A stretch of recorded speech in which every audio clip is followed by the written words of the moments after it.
মই পঢ়ি আছোঁ ন মা, মোক এতিয়া ডিষ্টাৰ্ব নকৰিবা। এইটো উত্তৰ আছিল এজন পুত্ৰৰ যেতিয়া তেওঁৰ মাকে বজাৰৰ পৰা বস্তু কেইটামান আনি দিব কৈছিল। আৰু এই সৰু কামটোৰ পৰা বাচিবৰ কাৰণে ল'ৰাজনে মাকৰ আগত পঢ়ি থকাৰ ভাও ধৰিছিল।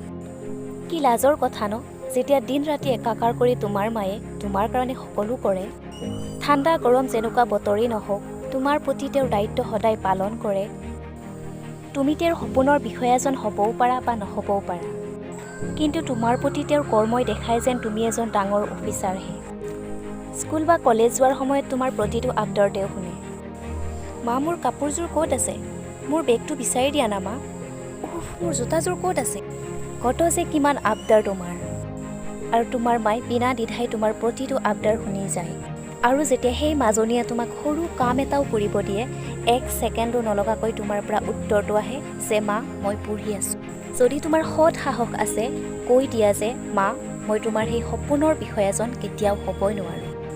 মই পঢ়ি থকা নাই মা, বৰঞ্চ মই পঢ়াৰ অভিনয়হে কৰি আছোঁ। পাৰিবা তুমি তেনেকৈ ক'ব? আৰু তেনেকৈ ক'লেও তোমাৰ মায়ে তোমাক কেতিয়াও দোষ নধৰে, কেৱল নিজৰ সংস্কাৰতে কিবা ভুল থকা বুলি ভাবিব।